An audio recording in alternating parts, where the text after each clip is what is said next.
છતાં પણ ઘરમાં વારંવાર સવારે ચાના ટેબલ ઉપર આવીએ શું કહીએ, તાર પપ્પા વિના કેવું લાગે છે નહીં? બધા જ છે હો, ખાલી એક આ નથી. આપણે વ્રજમાં ગયા હોય અને પેલા નહોતા આવતા, ધંધો હતો તો ફોન કરી એટલે એમ કે ઘર ખાલી, એમ એ જે વ્યક્તિ છે એનું ખાલીપો છે. તો તમે બ્રહ્મ સંબંધ લ્યો છો તો તમારા ઘરમાં ખાલીપો ઠાકોરજી નથી એનો જ. એટલે કે છે મંદિરિયા સુનારે ઠાકોરજીની સેવા વિના. તો બ્રહ્મ સંબંધ લઈએ છીએ. તમને એક સાચો બની ગયેલો દાખલો કાલે આપ્યો, તો બીજો એક સાચો આપો. એક દીકરીના ઘરે 8 યામની સેવા. હવે એમણે માતા મહાદેવને જોયેલા નહીં, બીજા ભગવાનનું કાંઈ સાંભળેલું નહીં, શું શિવની સ્તુતિ કહેવાય કે શું આ બધું ખબર નહીં. હવે પેલા લોકોએ એની હારે હોશિયારી કરી, પૂછ્યું કે બ્રહ્મ સંબંધ છે? તો કે હા, એ સાચું બોલતા હતા. પૂછ્યું ઠાકોરજી છે? એ કે હા. એટલે આ દીકરી એના પપ્પાને કીધું હતું, પપ્પા મારું તમે ત્યાં જ કરજો જ્યાં ઠાકોરજી બિરાજતા હોય, કારણ કે મેં અહીંયા ફૂલ ચૂંટું, બુહારી કરું, મંદિર વસ્ત્ર કરું, જળ ભરું, સામગ્રી બનાવવું, પીછવાઈ બદલાવવું, પીછવાઈ ભરવું, સતારા ટાંકવું, ઠાકોરજીના વસ્ત્ર સીવવું, એટલે મેં બીજું કાંઈ જોયું નથી. એટલે એના પપ્પાએ કીધું તો કે મને 5,000 રૂપિયા કમાતો હશે ને એક રૂમમાં ભાડે રહેતો હશે ને,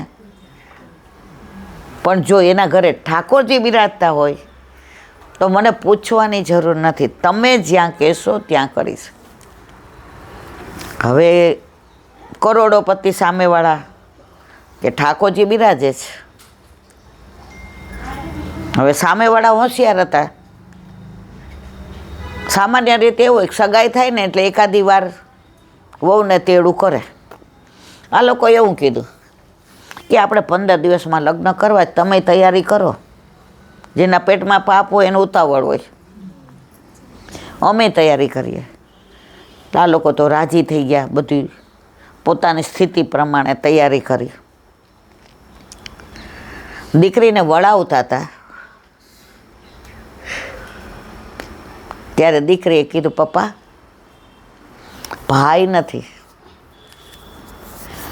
આણામાં તમે મને તમારી રીતનું બધું આપ્યું છે, પણ જ્યારે તમે ને મારા મમ્મી ન હો ને ત્યારે મને ખોળામાં નાળિયેર મૂકીને વચન આપો કે ઠાકોરજી ક્યાંય નહીં પધરાવો, મારા માથે પધરાવજો.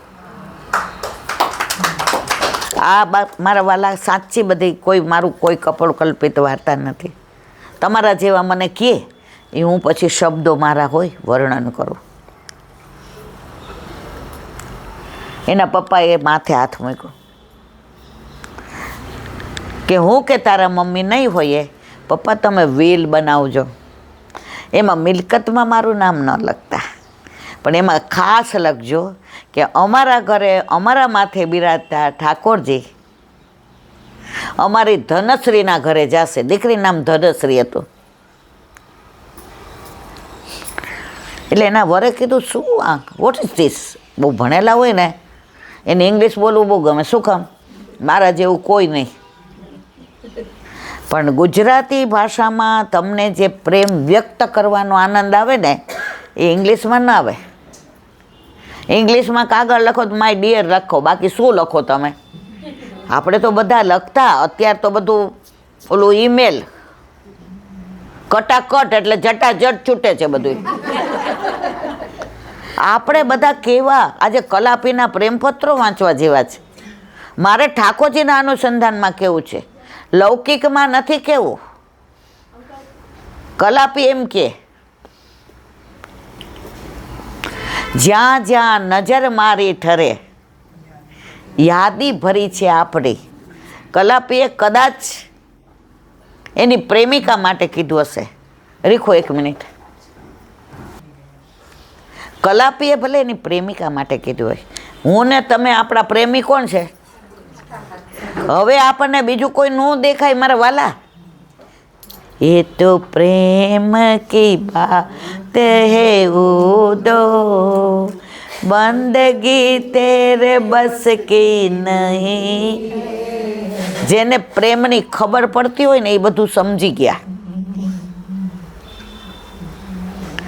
તો પેલી છોકરીએ વચન લીધું એના પપ્પા પાસે.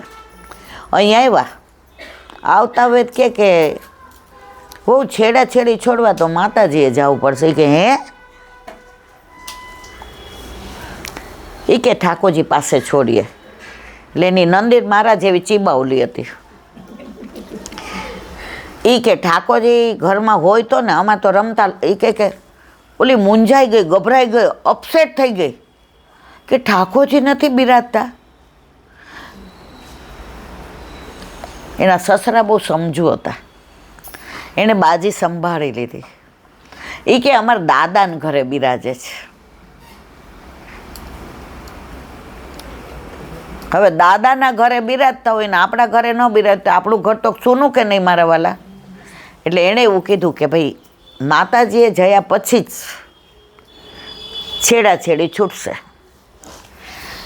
ઓલી તો એકદમ મૂંઝાઈ ગઈ કે હવે કરવું શું, કારણ કે એણે આવું બધું જોયું જ નહોતું. ઠાકોરજી કેટલો કૃપાળુ છે એનો દાખલો આપો. એને અન્યાશ્રય નહોતો કરવો, ઠાકોરજી એની લાજ રાખે. એને હજી 20 જ દિવસ થયા હતા અને ટાઈમમાં બેઠી. સમજ્યા મારા વાલા? મમ્મી આવી રીતે તો ના જવાય ને, માતાજી બોલી નહીં આવી રીતે તો ના જવાય ને. એ કે ના હો, 5 દિવસ તો ધ્યાન રાખવું પડે. એટલે મોટા સસરાએ રસ્તો કાઢ્યો, છેડાછેડી નણંદને ત્યાં સુધી રોકીએ, એ એની પાસે સાચવીને રાખશે. અને વહુ એટલે કે અમારામાં તો પાળવાનું હોય, ઠાકોરજી હોય તો પાળતા જ હોય. એ કે અમારા ઘરે એવું ને, અમે બધા મોડર્ન છીએ. પૈસાવાળા હોય ને એને એવું થાય કે આમ જાણે અમે મોડર્ન.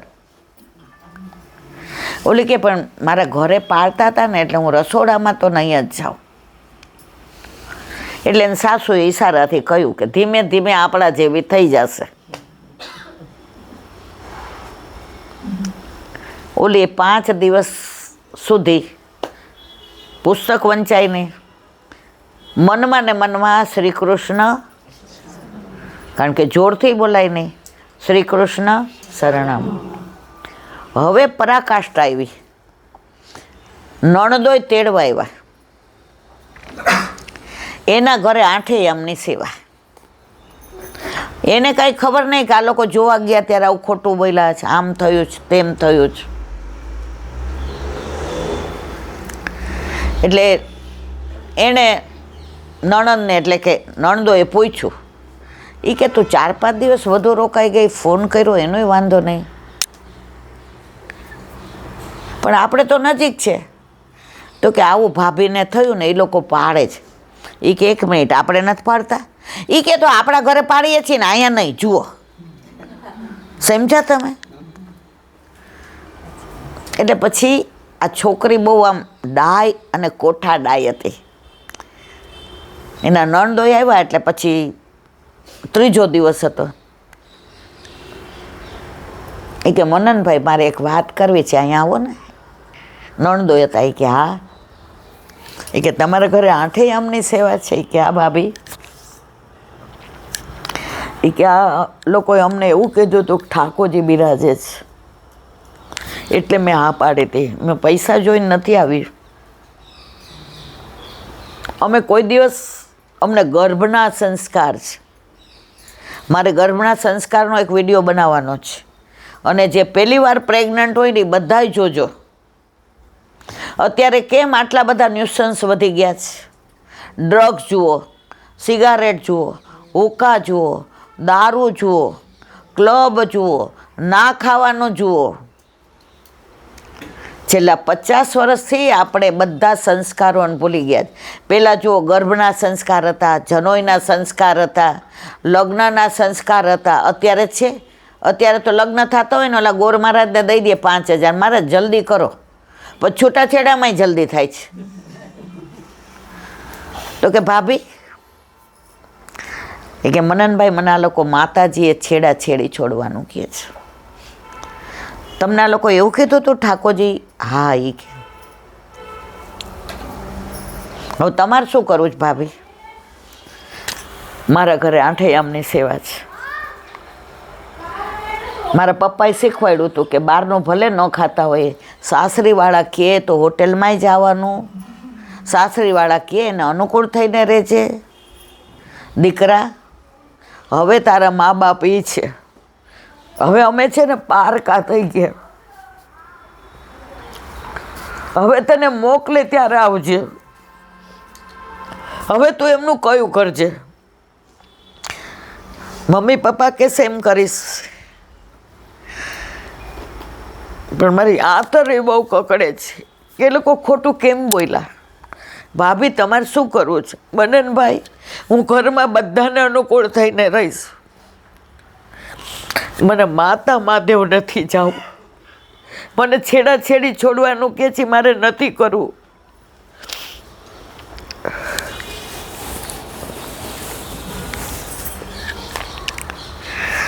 જમાઈ એકના એક, અને દીકરી તો બધાને વાલી હોય. ને મનનભાઈને આ બધું આણે કહી દીધું. રાત્રે બધા બેઠા એટલે તાપણું કર્યું. પછી ગામડામાં શું છે, ઓલા ઓળા હોય, અત્યારે તમને ખબર છે, આ લીલા માંડવીનાય આવે, આનાય આવે, પોકે આવે, એટલે પછી શેકતા હતા. એટલે મનનભાઈએ કીધું, પપ્પા મારે તમને એક વાત કરવી છે. આપણા ઘરમાં બધાને બ્રહ્મ સંબંધ છે.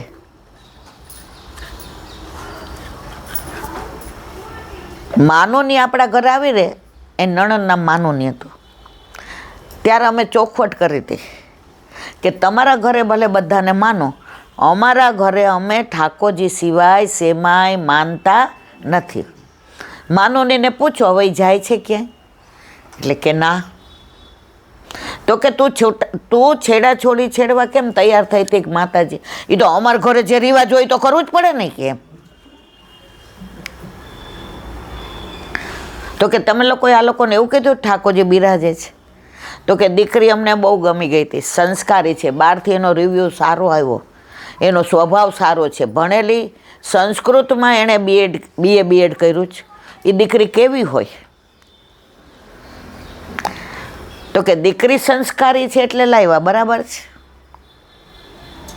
પણ તમારા સંસ્કાર તો ઓછા પડ્યા ને, તમે તો ખોટું બોલ્યા હતા ને. અને જમાઈ કે ને ત્યારે કોઈ ન બોલે. દીકરો કે ત્યારે એમ કે બેસ હવે મોઢું સંભાળીને, અમારા કરતાં મોટો થઈ ગયો છે. એટલે સાસુને આમ એમ થયું કે સારું આ પરિણામ નહીં સારું આવે. તો મનનકુમાર તમે કયો એમ કરીએ. ભાભી ક્યાંય માતા મહાદેવમાં નહીં જાય. ભાભીને ફક્ત ઠાકોરજી સિવાય સેમાય રસ નથી. એટલે એને સાસુ ખીજાણે. એટલી વારમાં તમને એણે ચડાવ્યા? જુઓ, મને ચડાવ્યો નથી, મને વાત કરી ખાલી. તો કે બ્રહ્મ સંબંધ તો બધાયને છે ને મમ્મી. તો કે આ તો પછી ઠાકોરજી પોષ કરાવો ને મિશ્રી ભોગના. એ કે પછી આ પાળવાનું ને અમારે બધું કરવાનું ને પછી અમારે ગળા બંધણી થઈ જાય ને જ્યાં હોય ત્યાં ઝાંપીજી લઈને જવાનું ને જુઓ. એટલે પછી આ ધનશ્રીએ કહ્યું, બા બધી જવાબદારી મારી. તો કે તું પિયર જા, તારે કાલ સવાર શું વડાવે? પિયરેમાં ઠાકોરજીને ભેગા લઈ જઈશ. પ્રભુ જ્યારે ઘરે પધારવું હોય તો એવી લીલા કરે ને. સારું મનનકુમાર, હવે તમે આવશો ને ત્યારે ઠાકોરજી પુષ્ટ કરાવશું. હવે છેડા છેડુનું તો રહ્યું. તેડીને ગયા. એટલું સરસ સાસુ સસરાને રાખે, ગાય દોવે, દૂધ મેળવવાના, માખણ ઘી આવે, રસોઈ એટલી સરસ બનાવે. ગામમાં તો આનું નામ થઈ ગયું. અને રોજ સાંજ પડે રાત્રે એટલે એના સાસુ સસરાને કે બા આપણે વૈષ્ણવ છીએ ને તો હું એક 10 મિનિટ સત્સંગ કરું તો હું એકલી કરી લઉં કે તમે બધા કરશો મારી સાથે? ના રે ના, ભગવત નામ તો બધાય સાંભળે ને. હવે 84-252ની વાર્તા ઓલી ચઈને અધૂરી મૂકે કોણ? ધનશ્રી. બેટા આખી પૂરી કરી દો ને, તમને ઊંઘ ન આવતી હોય તો. આ કૃષ્ણ છે, આ વલ્લભ છે. ધીમે ધીમે હરિરાયજીની શિક્ષાપત્ર, એમાં એણે હરિરાયજીની એક વાત કરી, પુષ્ટિ માર્ગીમાં દીનતા કેવી હોય.